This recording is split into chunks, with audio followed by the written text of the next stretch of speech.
मित्रांनी मैत्रिणींनो, आपल्या रोजच्या आयुष्यामध्ये आपल्याला संपूर्ण जगभरातील चमत्कार ऐकायची सवय लागलेली आहे. चायनाने एवढा मोठा पूल बांधला, इंजिनिअरिंग मार्बल काय आहे, अमेरिकेने काहीतरी नाविन्यपूर्ण घटना केली, जर्मनीने काहीतरी टेक्नॉलॉजीमध्ये ॲडव्हान्समेंट केली. पण आज आपण आपल्या भारतामधील, महाराष्ट्रामधील असाच एक इंजिनिअरिंग मार्वलचा चमत्कार पाहणार आहोत. तो म्हणजे मिसिंग लिंक प्रोजेक्ट आहे. मिसिंग लिंक म्हणजे काहीतरी मिसिंग आहे का? नाही, काळजी करू नका. आपल्या सर्वांना माहिती आहे, पुण्यावरून मुंबईला जायचं म्हटलं किंवा मुंबईवरून पुण्याला यायचं म्हटलं तर पहिली भीती मनामध्ये असते ट्रॅफिकची. सर, ट्रॅफिक लागतं की काय? ट्रॅफिक जाम झाला तर संपूर्ण दिवस जातो की काय? किंबहुना जर अडकलो तर अडकलो, ऍक्सिडेंट होतो की काय? रस्त्याचा बेजबाबदारपणा किंवा अशा अनेक संकट जी आहेत आपल्या समोर असतात. पण आपण आज ज्या प्रकल्पाची माहिती घेणार आहोत, तो इंजिनिअरिंग क्षेत्रातलं खरंच एक मार्वल किंवा एक चमत्कार आपल्या समोर असलेला आपल्याला दिसून येतो. अतिशय सुंदर अशा प्रकारचा हा चमत्कार आपण पाहणार आहोत. मुंबई पुणे जो द्रुतगती मार्ग आहे, एक्सप्रेस वे आहे, त्या एक्सप्रेस वेच्या संदर्भात आपण माहिती घेणार आहोत. फक्त एक रेफरन्सला सांगतो, हा जो ग्रे कलरचा एरिया आहे, आता मी ज्याला रेड करतो आहे, बरोबर, हा तुमचा आहे ओल्ड, म्हणजेच जो आता सध्या अस्तित्वात आहे तो मुंबई पुणे एक्सप्रेस वे, हा रेड कलरचा. आणि एवढी वळण वळण वळण टाळून आता आपण एक मिसिंग लिंक तयार करतो आहोत. बरोबर, खोपोली पासून ते थेट अशा प्रकारचं जॉईनिंग आपण करत आहोत इथे कुसगाव पर्यंत टू पुणे. Missing link. मग आता तर कळालं की सर हे काहीतरी असं आहे की ह्या सगळ्या रस्त्यापासून आपण जसं खोपोली, खंडाळा, लोणावळा, कुसगाव अशा प्रकारच्या माध्यमातून चाललेलो आहोत. इथे एक टनेल आहे, बरोबर, इथे एक बोगदा आहे 1.6 किलोमीटर. दुसरा पुढचा बोगदा आहे, बरोबर, तो कुठला आहे तर 8.9 किलोमीटरचा, असं काहीतरी. मग टनेल 1 आणि टनेल 2 अशा प्रकारचा हा बोगदा आपल्याला असलेला दिसून येतो. तर ठीक आहे, थोडीफार माहिती आपल्याला मिळाली, काहीतरी बांधलेलं आहे अशा प्रकारे. हा त्याचा एक सॅटेलाइट मॅप आहे. सॅटेलाइट मॅपच्या माध्यमातून आपण हे आपण पाहू शकतो. आता पुढे जर आपण गेलो तर बघा, मुंबई पुणे द्रुतगती मार्गावर खोपोली आडोशी जो बोगदा आहे, त्या खोपोली पासून ते कुसगाव खंडाळा घाटाच्या एक्झिट पर्यंत या दरम्यानचा घाट जो आहे, तो घाट सेक्शन बायपास करणारा नवीन मार्ग आपण तयार केलेला, यालाच मिसिंग लिंक असं म्हणतात. आधी काय व्हायचं, एक्सप्रेस वे मध्ये हा डायरेक्ट फास्ट सेक्शन नव्हता.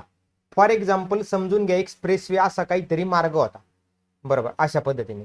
तर आता आपण काय केलं, इथून डायरेक्ट याला जोडणारा एक मार्ग नवीन तयार केला. त्यामुळे हा जो पूर्वीचा मार्ग होता, स्लो, रिस्की आणि कंजेस्टेड भाग होता.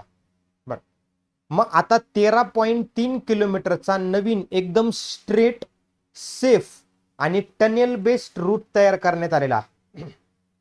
आणि हे जे अंतर आहे याच्यामध्ये 6 किलोमीटरचं अंतर तब्बल कमी करण्यात आलेलं आहे.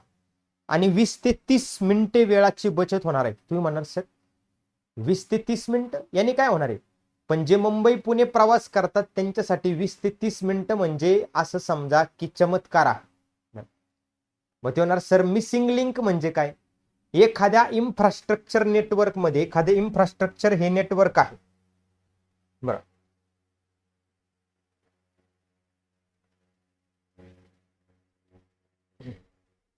एखाद्या इन्फ्रास्ट्रक्चर नेटवर्क आहे, त्या इन्फ्रास्ट्रक्चर नेटवर्क मध्ये एखादा क्रिटिकल भाग असतो पण तो ऍबसेंट असतो, त्याला आपण मिसिंग लिंक म्हणतो. Express way continuous high speed road नाहीये, त्याच्यामध्ये खूप वळण आहे, हे तुम्ही समजून घ्या. एक्सप्रेस वे कसा आहे तर असा कुठेतरी इथून खोपोलीतून या संदर्भात इकडे इकडे इकडे असा असा रस्ता आहे असं समजा, फक्त उदाहरणार्थ. आणि काय आहे तर ह्या मुंबई पुणे एक्सप्रेस वेला खोपोली इंटरचेंज पासून कुसगाव खंडाळा एक्झिट पर्यंत, बरोबर, थेट जोडण्यात आलेला आहे. घाट जो आहे तो सेक्शन बॉटलनेक होता, तो गॅप आपण भरून काढला, त्याला आपण मिसिंग लिंक असं म्हणतो. या प्रकल्पाचं वैशिष्ट्य आहे सगळ्यात महत्वाचं इंजिनिअरिंग फीचर्स, 13.3 किलोमीटर लांबीचा, बरोबर, हा संपूर्ण मिसिंग लिंकचा पूर्णपणे ब्रिज किंवा रस्ता बनवण्यात आलेला आहे. मोठे टनेल्स आहेत आणि मोठे उंच पूल आहेत, ज्याला आपण काय म्हणतो व्हायडक्ट्स असं म्हणतो. हे मोठे पूल्स आहेत बघा, हे टायगर व्हॅली केबल स्टेड पूल आहे, बरोबर. अत्यंत मोठे पूल आहेत हे. आणि याच्यामध्ये झालंय काय, घाटाची जी वळणं आहेत ती वळणं टाळून आपण स्ट्रेट अलाइनमेंट केलेली आहे. या संदर्भात याचे सेफ्टी फीचर्स असे आहेत की या ठिकाणी दरड कोसळण्याची शक्यता सुद्धा कमी आहे. दरड कोसळण्याची शक्यता जी आहे ती कमी आहे, बरोबर. शार्प कर्व जी आहेत ना ते इलिमिनेट केलेत आपण. म्हणजे काय होतं की कधी कधी थेट गेलो अचानक वळण असेल तर स्पीडमध्ये ऍक्सिडेंट व्हायचा धोका असतो. तर अशी वळण कमी करून आपण एक स्ट्रेट सरळ रस्ता जो आहे तो तयार केलेला. कंट्रोल्ड एंट्री आहे, म्हणजे सगळ्या वाहनांना इथं प्रवेश नाहीये. म्हणजे हेवी वाहनं जी आहेत ना तर त्यांना थोडंसं बॅन केलेलं आहे. रस्त्याचं रुंदीकरण केले, पूर्वी 6 पदरीचा आता 8 पदरी केलंय. खालापूर ते खोपोली इंटरचेंज दरम्यान 5.76 किलोमीटरचा रस्ता आता 8 पदरी करण्यात आलेला आहे, बरोबर. आणि या एक्सप्रेसवेला जी वळणं होती, या घाटात होणारं कंजेशन आता कमी होणार. बॉटलनेक व्हायचं, सगळी वाहनं एकत्र यायची, ते कमी होणार. एक स्मूथ फ्लो जो आहे तो फ्लो होईल. आता एक्झिस्टिंग प्रॉब्लेम काय होता, एक्झिस्टिंग प्रॉब्लेम होता ट्रॅफिकचा, ट्रॅफिक बॉटलनेक. जो आडोशी बोगदा आहे आपला इथून खोपोली पासून जर विचार केला तर त्या आडोशी बोगद्याचे इथं काय व्हायचं, खंडाळा एक्झिट जो आहे हा भाग, खोपोली इंटरचेंज पासूनचा पुढचा हा खंडाळा एक्झिटचा भाग जो आहे, तर हा ना काय व्हायचं की वर्स्ट कंजेशन झोन होता. खूप ट्रॅफिक व्हायचं. 6 लेनचा होता, त्याला आता 10 लेन पर्यंत प्रस्तावित आहे. कॉन्फ्लिक्ट पॉईंट इथं 8 ते 10 लिंक असं समजून घ्या, 10 लेन मध्ये मर्ज करण्यात येणार आहे. त्यात जिओग्राफिकल इश्यू होता, म्हणजे घाट सेक्शन असल्यामुळे तीव्र वळण असायची, ऍक्सिडेंटचा चान्स असायचा, बरोबर. एक स्टेप जी आहे ती ऍक्सिडेंटला कारणीभूत ठरायची. लो स्पीड झोन व्हायचं, त्यामुळे लोक स्लो जायचे. स्लो गेला म्हणजे टाइम वाढला. मग आता काय केलं, तर आता तिथं दरड कोसळण्याचा धोका होता, लेन क्लोजर व्हायची, लेन पूर्णपणे बंद व्हायची, ऍक्सिडेंट वाढायचे. यामुळे हा पर्याय निवडलाय. खोपोली पासून हा पहिला बोगदा, मध्ये पूल, आणि दुसरा बोगदा डायरेक्ट खंडाळा घाटापर्यंत आपण पोहोचतो आहे. इतकं सुंदर आहे. आता जर आपण याची काही वैशिष्ट्य पाहिली, बोगद्याची वैशिष्ट्य, तर दोन्हीही बोगदे दोन्ही दिशांना स्वतंत्र आहेत, बरोबर. बोगदा 1 8.9 साधारणतः किलोमीटर, बोगदा 2 1.75 किलोमीटर आहे. रुंदी 23.75 मीटर. जगातील सर्वात रुंद बोगद्यांपैकी एक आहे हा. तुम्ही म्हणतो ना आपण जगामधलं आश्चर्य, तर हे जगातलंच एक आश्चर्य आहे आपल्या देशामध्ये. तंत्रज्ञान त्याच्यामध्ये NATM तंत्रज्ञान वापरले, ते पुढे पाहूया. लोणावळा तलावाच्या तब्बल 300 मीटर खालीपासून, तलावापासून खाली या संदर्भात त्याचं काम सुरू केलेलं आपल्याला दिसून येतं. मग हा भाग तुम्ही बघू शकता, साधारणतः 1.25 मीटर 1.25 मीटर रुंद त्याचा जो रुंदीचा भाग आहे तो, आणि संपूर्ण स्पेस जो आहे तो 21.25 मीटर. रस्ता आहे 23.75 मीटर. टोटल याची लांबी आहे अशी. बरं, जो पूल बांधला गेलेला आहे त्याचे 2 पिलर्स आहेत, प्रत्येकी 182 मीटर उंच आहे. 240 केबलद्वारे पुलाला आधार दिलाय, म्हणजे वेट मॅनेजमेंट होतं आणि लोड पुलांवरती पडतच नाही, केबलवर डिस्ट्रीब्यूट होतो. इव्हन विंड टनेल टेस्ट केली, त्याची 70 किलोमीटर पर आवर वेगाने वाहणाऱ्या वाऱ्यासोबत त्याची टेस्ट केली गेलेली आहे, बरोबर. त्याची फॅटिंग टेस्ट आहे, टेन्साईल टेस्ट केलेली आहे, स्टे केबल टेस्ट करून सुरक्षितता निश्चित केली. 6 किलोमीटर अंतर कमी झाले, प्रवासाचा वेळ जवळपास अर्धा तास कमी झालाय. 70 किलोमीटर तास प्रति वेगाने वाहणारे वारे, मुसळधार पाऊस, कठीण भौगोलिक परिस्थितीत हा प्रकल्प पूर्ण झालाय, तशी त्याची टेस्टिंग पण आहे. पुढे मिसिंग लिंक प्रकल्प सुरू झाल्यानंतर टोलमध्ये सगळ्यात महत्वाचं टेन्शन असतं आपल्याला, सर टोल वाढेल का, तर टोलमध्ये कुठल्याही प्रकारची वाढ होणार नाहीये. आणि सध्या तरी फक्त 4 चाकी आणि बसेस यांनाच फक्त एंट्री देण्यात आलेली आहे. सध्या दुसऱ्या कोणाला एंट्री देण्यात आलेली नाहीये, कारण त्याबाबत सरकार पुढे निर्णय घेईल. मग रूट मॅप जर पाहिला तर खालापूर, खोपोली, मग त्याच्यानंतर एक पहिला बोगदा आहे बघा इथं खालापूर, हे रुंदीकरण केलं 5.76. पुढे 8.92 किलोमीटर जो आहे तो पहिला बोगदा एकदा आपल्याला दिसतो. तिथे जो मधला भाग आहे तिथं पूल बांधलाय, त्याचं पण एक वैशिष्ट्य सांगतो, पूलच का बांधला. आणि पुढे दुसरा बोगदा आहे, बरोबर. आणि हा कुसगाव ते पुणे असा तो प्रकल्प आहे. मुंबई पुणे हा इंडियाज बिगेस्ट इकॉनॉमिक कॉरिडॉर आहे, हे लक्षात ठेवा. त्यासाठी फास्टर मोमेंट, लॉजिस्टिक कॉस्ट कमी करणे, उद्योग, IT इन्फ्रास्ट्रक्चरसाठी हा भाग अत्यंत महत्वाचा आहे. 20 ते 30 मिनिटं सेव्ह होणे म्हणजे तब्बल हजारो लाखो कोटी रुपये जे आहेत तर ते भविष्यामध्ये येणाऱ्या गोष्टींचा फायदा आहे. लॉंग जे विकेंड असतात, शुक्रवार शनिवार सुट्टी आली की त्याच्यामध्ये तिथं एरियामध्ये कंजेशन खूप होतं, तर त्यावेळी फ्युएल वाया जाते, प्रोडक्टिव्हिटी कमी होते, बरोबर, पर्यटनाला फटका बसतो. ह्या सगळ्या गोष्टी इम्पॅक्ट मध्ये आपण लिहू शकतो. सुरक्षा आहे, ऍक्सिडेंट खूप होतात, त्यासाठी ऍक्सिडेंट कमी करणं गरजेचं होतं. ड्रायव्हरचा स्ट्रेस कमी होतो याच्यामुळे. पर्यावरणाचा इम्पॅक्ट जो आहे तिथं मात्र मिक्स्ड भावना आहे.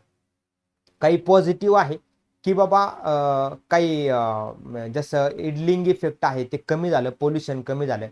पण टनेल कन्स्ट्रक्शनमुळे असं म्हणणं आहे काहीचं इकॉलॉजिकल डिस्टर्बन्सेस पण वाढू शकतो. परंतु काही चॅलेंजेस आहेत. हा प्रोजेक्ट जो आहे तो लॉंग टर्म प्लॅनिंग आहे. 1996 पासून ते 2026 पर्यंतचा हा एक दीर्घकालीन उद्दिष्ट असलेला हा प्रोजेक्ट आहे. पब्लिक इन्फ्रास्ट्रक्चर इन्व्हेस्टमेंट आहे ही, जी देशाच्या आर्थिक प्रगतीसाठी अत्यंत महत्वाची आहे. कारण आपली जी स्टेट कॅपॅसिटी आहे ती आता एनहान्स होणार आहे. बरं, मग त्यामुळे महाराष्ट्र गव्हर्नमेंट आणि काही एजन्सीने मिळून हा प्रकल्प पूर्ण केलेला आहे. तर त्याच्या संदर्भात जर विचार केला तर चॅलेंजेस होते, एन्व्हायरमेंटल चॅलेंजेस होते, कॉस्टचं चॅलेंज होतं, हेवी व्हेकल रिस्ट्रिक्शनचं चॅलेंज होतं किंवा इतर मेंटेनन्सचं पण चॅलेंज आहे अजून पुढे. तर हे काही चॅलेंजेस होते. ह्या प्रकल्पाची रचना आणखी सोप्या भागामध्ये, सोप्या भाषेमध्ये आपण पाहायला गेलो तर आपल्या लक्षात येईल बघा. त्याचं स्ट्रक्चरल ओव्हरव्ह्यू जर आपण पाहिला तर आपल्या लक्षात येईल की हा मुंबई पुणे एक्सप्रेस वे आहे. आता हा हिरव्या कलरचा आलाय, हा इकडे गेला, हा इकडून इकडे असा कुठंतरी वळत जाईल दुसरीकडे, तिकडे जोडला जाईल पुढे, बरोबर, असा इकडे. तर तो लॉंग टर्म टाळून डायरेक्ट असा सरळ रस्ता तयार करण्यात आलेला आहे, बरोबर. इथं न्यू अलाइनमेंट बघा आपण म्हणू शकतो, इथे हा रस्ता तयार करण्यात आलेला. आणि हे एक पहिलं टनेल आहे आणि हे दुसरा टनेल आहे, दुसरा बोगदा आहे हा. मग त्यासाठी वायाडक्ट केबलचा वापर केला तो पूल बांधण्यासाठी. रस्त्याचं रुंदीकरण पहिलं काय केलं, खालापूर खोपोली जो काही इंटरचेंज आहे 5.76 किलोमीटरचा, तो 6 पासून सध्या 8 लेन डायरेक्ट वाढवलेला आहे.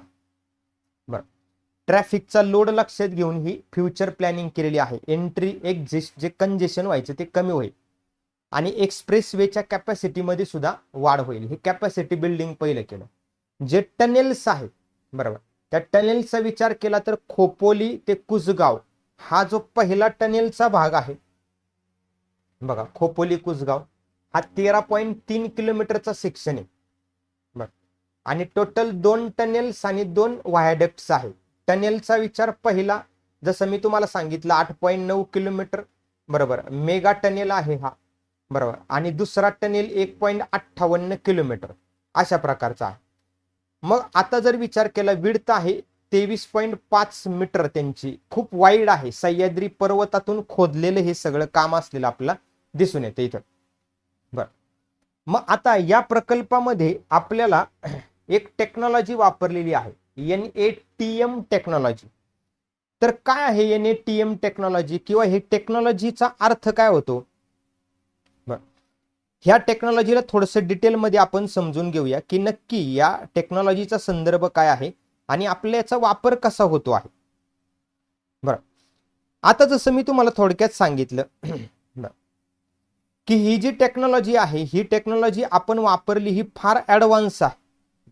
कशी तर न्यू ऑस्ट्रियन टनेलिंग मेथड म्हणजेच NATM असा आहे. आता काय होतं याच्यामध्ये, रॉक म्हणजे दगड जो आहे खडक, त्या खडकाला सपोर्ट म्हणून वापरलं जातं. फ्लेक्झिबल ॲडॅप्टिव्ह एक्सकॅव्हेशन जे आहे ते शक्य होतं. म्हणजेच काय तर जास्त हानी न पोहोचता आपण एक्सकॅव्हेशन करू शकतो आणि कंटिन्युअस त्याच्यावरती मॉनिटरिंग जे आहे ते करू शकतो. बरं, मग 13.3 किलोमीटर भागावरती 2 बोगदे आणि 2 व्हायडक्ट उभे केलेले आहेत. आता या मार्गावरचा एक बोगदा आहे 8.9 किलोमीटरचा आणि दुसरा आहे 1.58 किलोमीटरचा. साधारण 9 किलोमीटर आणि 1.5 किलोमीटरचा बोगदा. आणि प्रत्येक बोगदा हा 23.50 मीटर रुंद आहे. त्यामुळे हे सह्याद्री पर्वताच्या संदर्भातलं एक प्रकारे चमत्कार असलेलं आपल्याला दिसून येतं. याचा ऍडव्हान्टेज आहे की एवढ्या सह्याद्रीच्या बरोबर म्हणजे महाभयंकर रांगांसाठी अत्यंत कॉम्प्लेक्स टेरेनसाठी योग्य आहे, कॉस्ट इफेक्टिव्ह आहे रिजिड मेथडपेक्षा, आणि सेफर आहे. म्हणजेच काय जिओलॉजीसाठी सुद्धा सेफर पर्याय वापरला आपल्याला दिसून येतो. याच्यामध्ये एक वर्ल्ड रेकॉर्ड अँगल पण आहे. कसा तर 23.5 मीटर तब्बल, जे जगातील सर्वात रुंद बोगद्यांपैकी एक आहे. Guinness record world record possibility आहे. पण पुढील यूपीएससी आन्सर मध्ये एमपीएससी आन्सर मध्ये आपण वापरू शकतो की global benchmarking of Indian infrastructure कशा प्रकारे आहे. डीप टनेल इंजिनिअरिंग वापरले. एक बोगदा 180 मीटर खाली आहे लोणावळा लेक लेवलच्या. म्हणजेच काय त्याच्यामध्ये हाय प्रेशर कंडिशन्स जी आहेत त्या हाय प्रेशर कंडिशन्स वापरलेले आहेत की ते मेंटेन कसं करायचं. वॉटर सीपेज रिस्क होती तिथं. बरं, व्हेंटिलेशनचं चॅलेंज होतं की एवढ्या खाली खोलवर व्हेंटिलेशन कसं होणार. इंजिनिअरिंग कॉम्प्लेक्सिटीचा एक चमत्कार आपल्या देशामध्ये करून झालेला. यासाठी कंट्रोल्ड ब्लास्टिंग मेथड वापरण्यात आली. का तर हार्ड जो दगड खूप कठीण आहे, सह्याद्रीचा दगड म्हणजे काय तर 29 वेळा ज्वालामुखीचा उद्रेक होऊन तयार झालेला पहाडी एरिया आहे. तर तो हार्ड रॉक एक्सकॅव्हेशन करण्यासाठी बरोबर प्रिसिजन कटिंग होण्यासाठी त्याचा म्हणजे कंट्रोल्ड एक्सप्लोजन मेथडचा वापर इथं करण्यात आलेला आपल्याला दिसून येतो. आता बोगदे तर निर्माण झाले हे आपल्याला दिसलं की सर ओके बोगदा जो आहे तो बोगदा आपल्या समोर निर्माण झाला. परंतु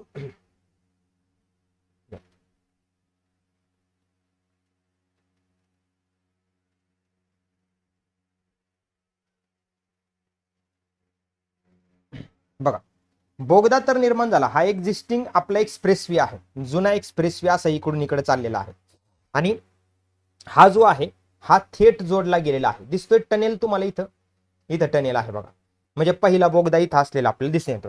हे वायडक्ट आहेत म्हणजे इथं केबल लावून पूल, हे आधीचं चित्र असल्यामुळे दिसणार नाही इथं केबल, पण केबल लावून पूल तयार करण्यात आलेले आहे.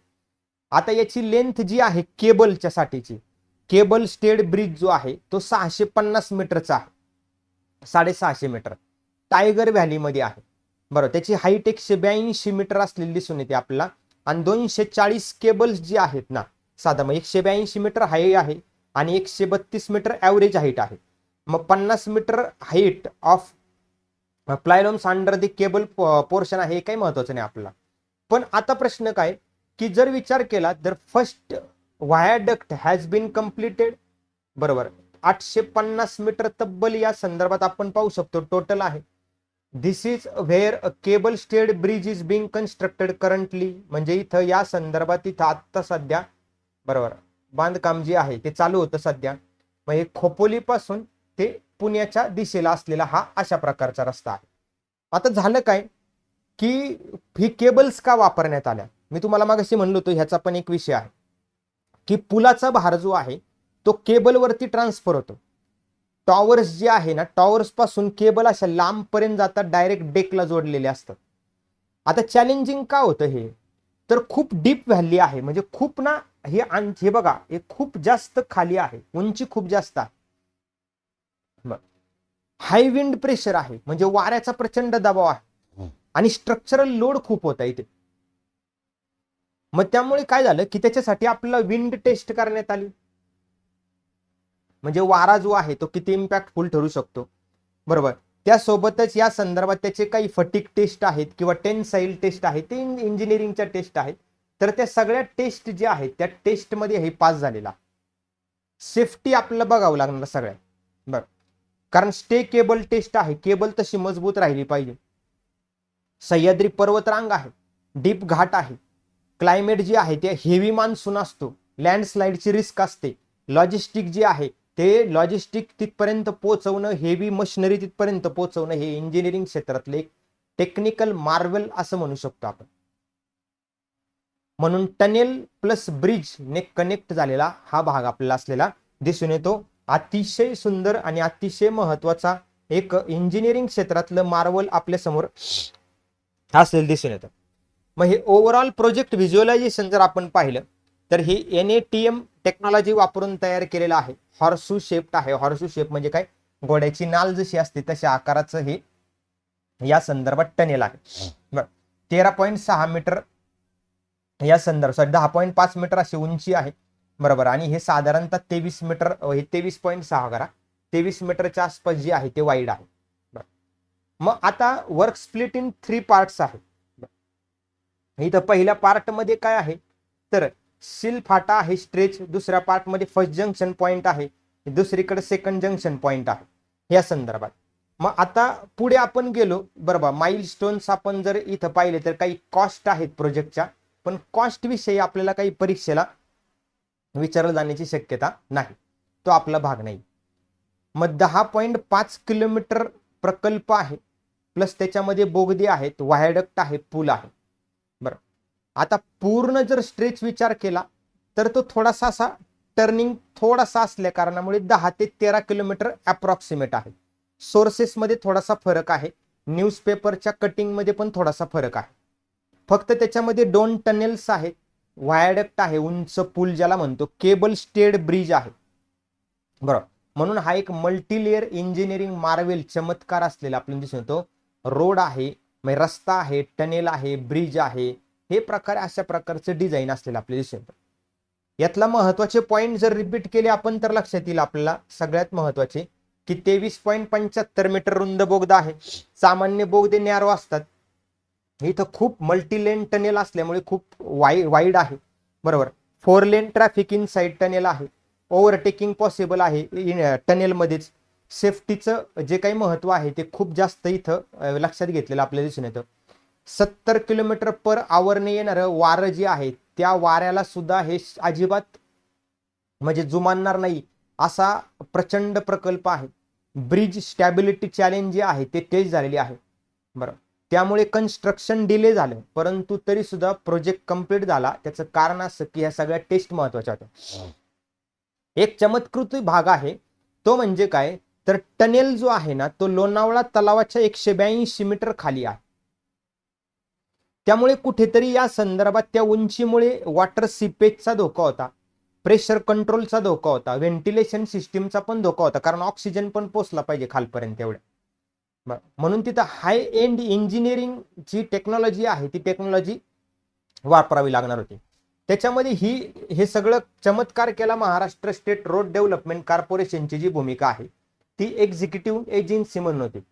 बरोबर. स्टेट कॅपॅसिटी वाढली, लार्ज स्केल प्रोजेक्ट एक्झिक्युशन आपण करू शकतो हा विश्वास आला. उत्तम गव्हर्नन्स हे एक्झाम्पल आहे. सगळ्यात महत्वाचं टोल वाढणार नाहीये, म्हणजे पब्लिक फ्रेंडली डिसिजन आहे आणि पॉलिटिकल आणि इकॉनॉमिक बॅलन्स केलेला आहे. म्हणजे इमिजिएट बर्डन कुठेही या संदर्भात फ्युचरमध्ये येऊ शकतं, माहित नाही. आता कॉस्ट चॅलेंज जर असेल तर काय सांगता येत नाही. सुरुवातीला फक्त 4 चाकी आणि बस सेवेला प्राधान्य असेल. हेवी व्हेकल थोडंसं थांबवलेलं आहे कारण पुन्हा तिथं गर्दी नको व्हायला. टनेल सेफ्टी लोड मॅनेजमेंट केलेलं आहे. जगातील सर्वात रुंद बोगदा म्हणून सुद्धा नोंद होऊ शकते. एक ग्लोबल लेवलची एक इंडियाची इमेज जी आहे ती इमेज एनहान्सिंग होऊ शकते. एक बेंचमार्क आपण सेट केलेला आहे. तब्बल 300 अप्रॉक्सिमेटली 300 मीटर डेप्थ आहे खाली, अप्रॉक्सिमेट स्टेटमेंट आहे. आणि डेप्थ टनेलिंग कॅपॅसिटी इथं वापरली आपण. ॲडव्हान्स टेक्नॉलॉजीचा अतिशय वापर केलेला आहे, मोठ्या टेक्नॉलॉजीचा. आणि तब्बल 6 किलोमीटरचा अंतर कमी केलेला आहे. बरोबर. तुम्ही 6 किलोमीटर विचार करू नका तर ते 20 ते 30 मिनिटं विचार करा, म्हणजे 30 मिनिटे वेळेची बचत जी आहे ती अप्रॉक्सिमेटली होणार आहे. ज्याच्यामध्ये हे 2 बोगद्यांच्या माध्यमातून म्हणजे 8.9 किलोमीटर आणि साधारणतः 1.58 ते 1.68 दरम्यानचा हा बोगदा. लॉंग टनेल सिस्टीम आपण वापरली, घाट डायरेक्ट बायपास केलेला आहे. आणि ते जे ब्रिज आहे ते एवढे मजबूत आहे, लक्षात ठेवा की 180 मीटर उंच आहे ऍक्च्युअल हाईट, हायएस्ट पीक, आणि ॲव्हरेज 150 मीटरच्या आसपास असलेली दिसून येते. त्यामध्ये केबल अशा कनेक्ट असल्यामुळे लोड डिवाइड होते तिथे. तर हे एक इंजिनिअरिंगचा चमत्कार आहे, लक्षात ठेवा. जो एक्झिस्टिंग एक्सप्रेसवे आहे, खंडाळा घाटातून जाणारा जुना रस्ता, त्याच्यामध्ये वळणं होती, ट्रॅफिक होता, स्पीड वाढवता येत नव्हता. म्हणून ही मिसिंग लिंक जोडण्याचं काम, ऑरेंज लाईन जोडण्याचं काम जे आहे ते ही नवीन डायरेक्ट स्मूथ लाईनने केलेलं आपल्याला दिसून येतं, टनेल प्लस ब्रिज वापरून. आणि स्टार्टिंग पॉइंट जसं तुम्हाला मी सुरुवातीची आकृती दाखवली, तो स्टार्टिंग पॉइंट जो आहे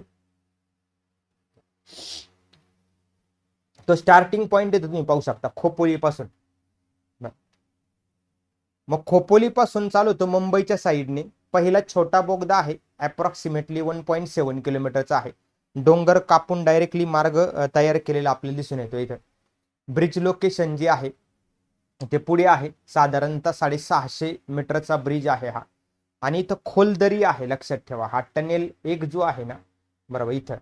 आणि मग इथं वायडक्ट, हा जो आपण इथं पुलाचा भाग जर पाहिला तर हा पुलाचा भाग आहे सगळा,